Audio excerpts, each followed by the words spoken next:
A MAGA pastor has been exposed for making a topless deepfake AI video of his colleague's wife.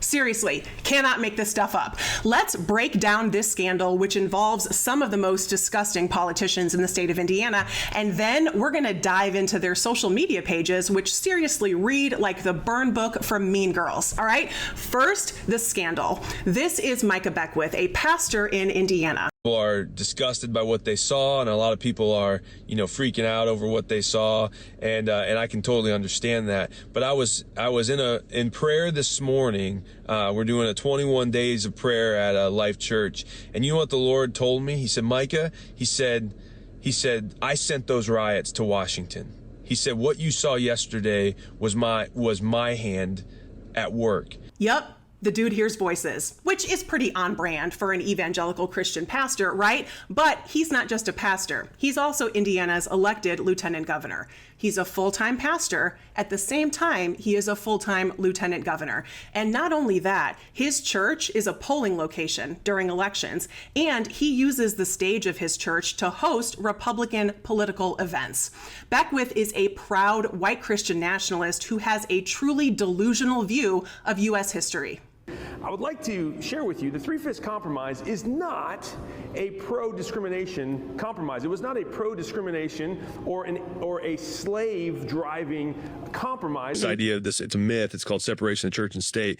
Our founders never actually intended that at all. Even George Washington said, it's impossible to rightly govern without God in the Bible. Nope, Beckwith. George Washington never said that. He never said anything close to that. That if we don't get the Creator's ideas and make that be the basis of our laws, then we're gonna run off the rail. The Declaration of Independence is so important to go back to. It's a Christian document. If you look at it, they mention God 4 times in the Declaration of Independence. The founders do, and it's not just any God; it's the Judeo-Christian God. Reading the word God in the Declaration of Independence and automatically assuming it means your version of your God in the 21st century is a level of hubris I cannot understand. Counterpoint, Pastor Beckwith, the word God appears nowhere in the Constitution, and the term Judeo-Christian isn't real, and it didn't even exist in the 1700s. It was made up fairly recently, and Christian nationalists like Beckwith have grabbed onto it because they think it validates their view of the United States. Beckwith is a firm believer that Christian values should guide all politicians and all policy decisions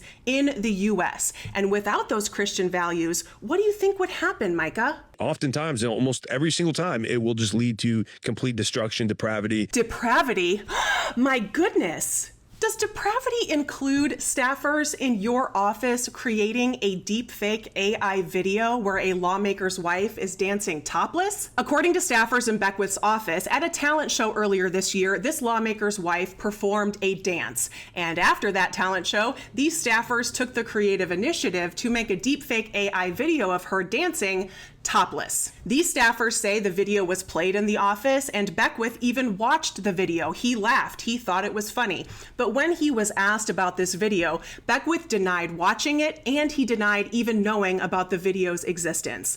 But suspiciously, the very next day, a longtime senior staffer, a woman in the lieutenant governor's office who also worked for the previous lieutenant governor, was fired inexplicably. This week, that terminated staffer, Erin Sheridan, broke her silence. She talked with Haley Colombo of the Indy Star, and she described the atmosphere in the lieutenant governor's office as a frat house cultivated by Pastor Beckwith. And it comes to the shock of no one that a MAGA pastor would also be a blatant misogynist. If you look at the Republican ticket versus the Democrat ticket, it's strength and godly boldness versus I would say the Jezebel spirit of no boldness, right?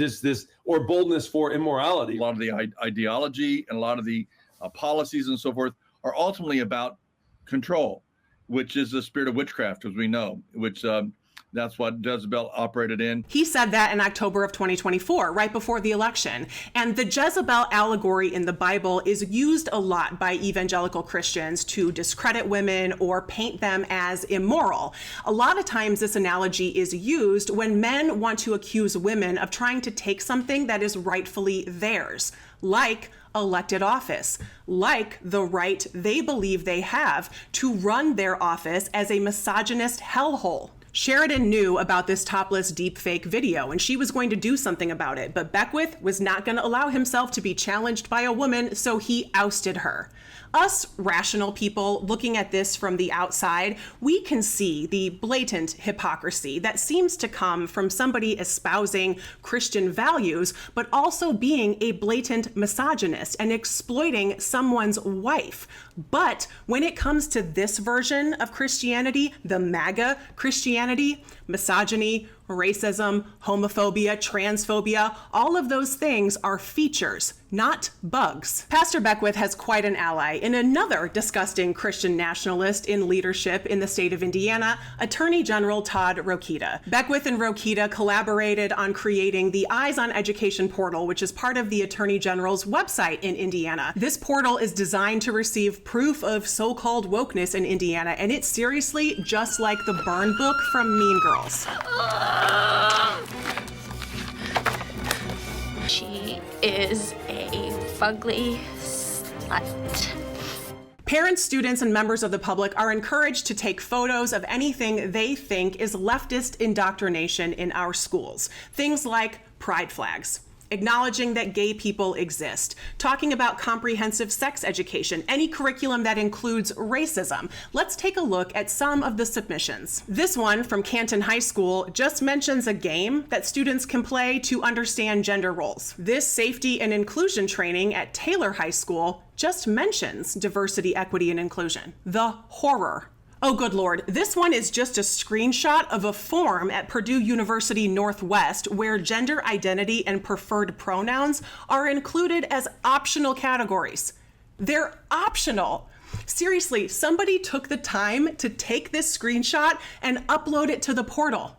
How do people have this much free time on their hands? I can't even manage to do laundry. And as soon as Charlie Kirk was killed, the Eyes on Education portal was transformed to include Charlie Kirk submissions. This Ball State University staffer posted that she did not think Charlie Kirk was a wonderful person, but she also believes in resurrection, and she is praying for his soul. Ball State University immediately took action and fired her. This high school teacher in Gibson was fired just for resharing these images on his Instagram story. For all of this work, these yahoos have managed to get like 2 or 3 people fired. Seriously, that's it. But they're working on more. On Thursday, Todd shared these images of social media posts made by a high school history teacher in South Bend, Indiana, encouraging people to call the school and show up to school board meetings to try to get him fired.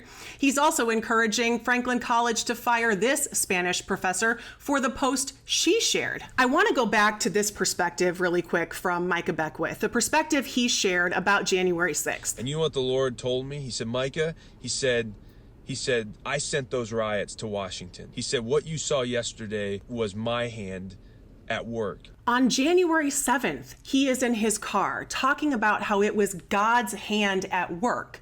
God's hand was at work at the U.S. Capitol building where several people died and more were injured. In today's context, could this be seen as celebrating someone's death? Beckwith certainly is not mourning the fact that these people died. He's saying it's all part of God's plan.